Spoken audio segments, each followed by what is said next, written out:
శ్రీ గురుభ్యో నమః. మిథున రాశి.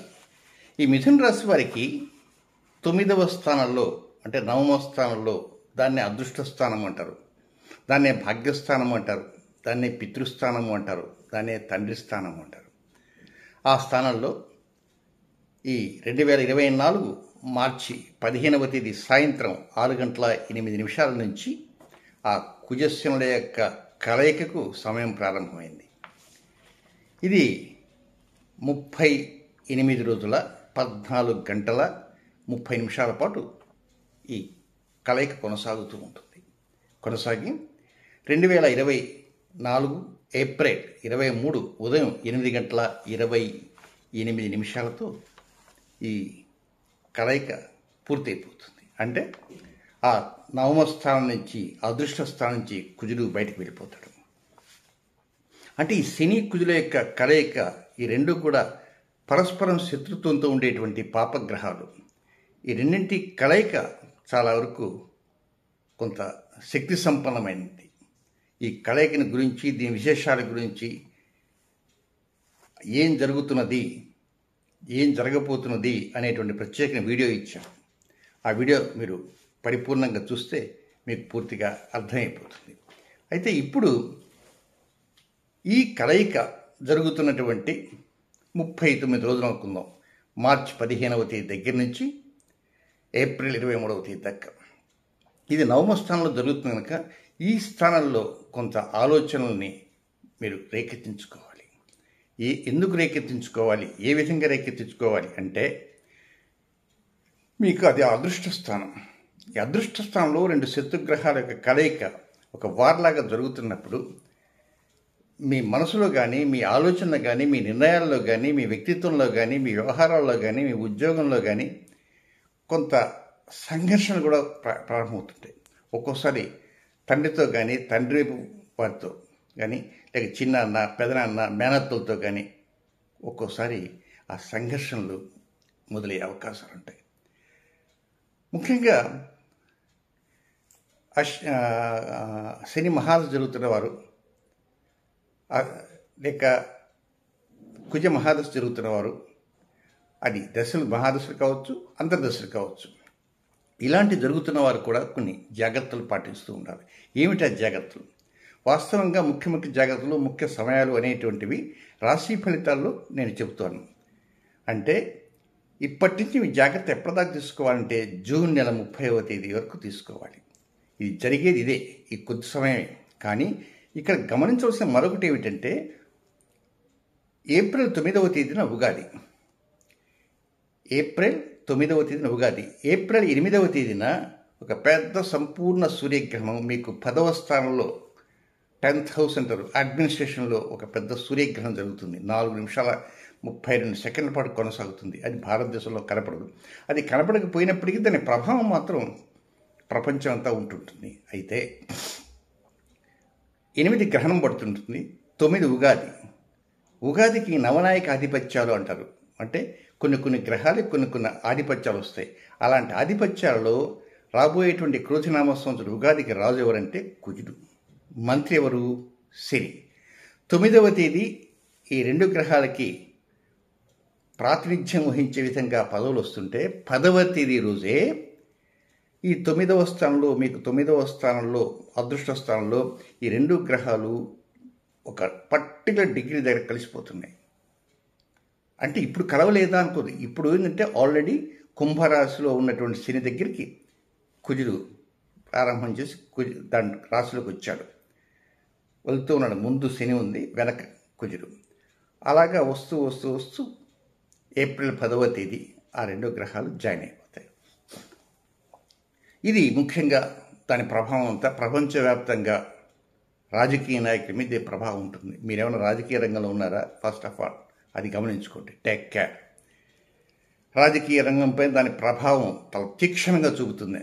ఎక్కడా కూడా వదిలిపెట్టేది అంటూ ఉండదు. కొన్ని జాగ్రత్తలు తీసుకుంటూ ఉండాలి.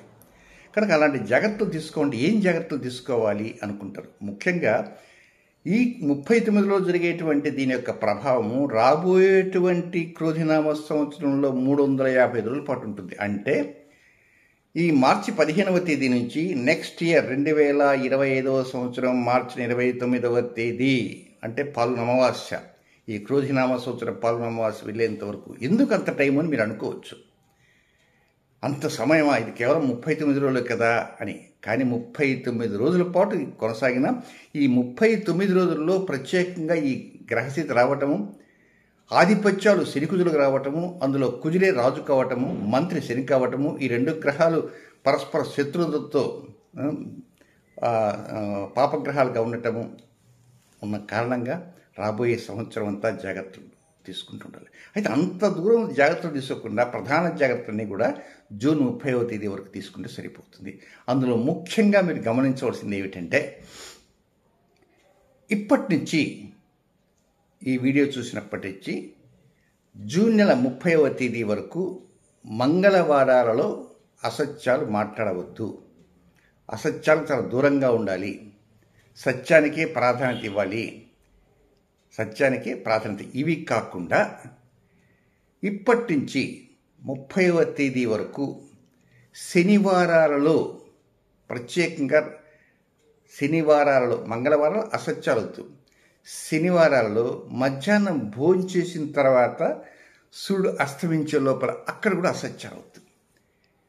నేను ఫుల్ డే మీకు చెప్పటంలే. ఫుల్ డే మాత్రం మంగళవారం ఫుల్ డే, ఈరోజు మంగళవారం ఉదయం నుంచి రేపు సూర్యోదయం దాకా అంటే బుధవారం తెల్లవారం దాకా అసత్యాలు వద్దు. దీంతోపాటు ప్రతి వారంలో శనివారం నాడు మధ్యాహ్నం భోజనం చేసిన తర్వాత నుంచి లంచ్ నుంచి సాయంత్రం సూర్యుడు అస్తమించే వరకు అంటే కేవలం ఒక 5-6 గంటలు మాత్రమే కనుక అవి జాగ్రత్తలు తీసుకుని, దీంతోపాటు ఇక ఏ రోజుల్లో ముఖ్యంగా ఏ చిన్న చిన్న టిప్స్ లాంటివి, ఇప్పుడు ఈ జూన్ వరకు ఉన్న టిప్స్ అన్నీ చిన్న వీడియోలు ఇవ్వాలంటే మర్చిపోతారు. కనుక రాశి ఫలితాలు చెప్పడంలో ఆ చిన్న చిన్న టిప్స్ని ఆ రాశి ఫలితాలు యాడ్ చేసి చెప్తుంటే కనుక అది విని దాని ప్రకారం ఫాలో అవుతుంటారు. కనుక ఎక్కడ ఆందోళన చెందవలసిన అవసరం లేదు. ఒక అద్భుతమైనటువంటి కలయిక, విశేషమైన కలయిక. ఇది కేవలం రాజకీయ రంగం పైన ప్రభావం చూపిస్తుంది. దీని ప్రభావం రాజకీయ రంగం మీద, భూకంపాల మీద, ప్రకృతి వైపరీత్యాల మీద, దీని మీద ఉంటుంది. కనుక అయితే మనిషి చేసేటువంటి మనిషి చేసే ఎత్తులు, గమ్మత్తులు ఇలాంటి వాటిపైన కూడా దీని ప్రభావం ఉంటుంది. కనుక మీరు వీలైనంత వరకు జాగ్రత్తలు తీసుకుంటూ, తండ్రితో ఘర్షణలకు లేకుండా, తండ్రితో మరింత ప్రేమపూరితంగా అవకాశం ఉన్నంత వరకు ప్రేమపూరితంగా ఈవెన్ నటించడానికైనా ప్రయత్నం చేయండి. లేదా ఎవరైనా మీ నాన్నగారికి తెలిసినటువంటి బంధువులు, మీ నాన్నగారి స్నేహితులు ఎవరైనా మీతో ముచ్చరించినప్పుడు ఇండైరెక్ట్గా నాన్నగారి గురించి కనుక ఏదన్నా టాపిక్ వస్తే, మా నాన్నగారండి నిజంగా చాలా మంచివారండి, నేనే మా నాన్న కడుపుని చెడబుట్టానండి, నిజంగా మా నాన్నగారు ఒకసారి కోప్పడ్డారంటే, ఎందుకు కోప్పడరు, నేను ఏదో అదవ పని చేస్తే కోప్పడ్డారు, ఒక్కసారి అనుకుంటుంటారు, ఆయన కోప్పట్లో తప్పు లేదు అని ఈ ప్రకారంగా ప్లేట్ తిప్పి మాట్లాడడానికి ప్రయత్నించండి. అంతే తప్ప మా నాన్నగారు మాదర్చిదండి, నన్ను బాగా నాశనం చేశాడండి, మాకు చిన్నప్పటి నుంచి మాకు అది చేశాడు, ఇది చేశాడు, ఇవి వద్దు. వీలైనంతవరకు మీ నాన్నగారిని గురించి చాలా గొప్పగా చెప్పడానికి ప్రయత్నం చేయండి. ఇన్ కేస్ ఆయన మిమ్మల్ని ఇబ్బంది పెట్టినప్పటికీ కూడా. అది ఎందుచేతనంటే దాని ప్రభావం చాలా ఉంటుంది కనుక అవన్నీ చిన్ని వీడియోలు చెప్పడం అనవసరం. కనుక ఇలాంటి జాగ్రత్తలు తీసుకుంటూ ప్రతి మంగళవారం కూడా సత్యానికే ప్రాధాన్యత ఇస్తూ, శనివారాల్లో కూడా మధ్యాహ్నం భోజనం చేసిన తర్వాత, ఏమండి నేను మధ్యాహ్నం 2:30కి చేస్తాను, 2:30కి చేశారు కదా, 2:30 చేయగానే చేసిన తర్వాత నుంచి మొదలుపెట్టండి. నేను మధ్యాహ్నం 12 గంటలకు చేస్తానండి భోజనం, 12 చేస్తారా భోజనం కాగానే. నేను మధ్యాహ్నం పూట 3:15 అవుతుందండి భోజనం చేసేటప్పుడు, 3:15 కదా, 3:15 నుంచి స్టార్ట్ చేయండి. అంటే ఆఫ్టర్ లంచ్ టు సాయంత్రం సూర్యుడు అస్తమించే వరకు మాత్రమే ఈ జాగ్రత్త తీసుకోవడానికి ప్రయత్నం చేస్తూ, నేను చెప్పేటప్పుడు చిన్న చిన్న పరిహారాలు ఉంటాయి, చాలా చిన్నవి చెప్తాను. అది ప్రత్యేకంగా పరిహారం చెప్పేటప్పుడు శని కుజుల సంఘర్షణ నిమిత్తము అని చెప్తాను. కనుక దాన్ని బట్టి మీరు అర్థం చేసుకోవడానికి ప్రయత్నం చేయండి. శుభం.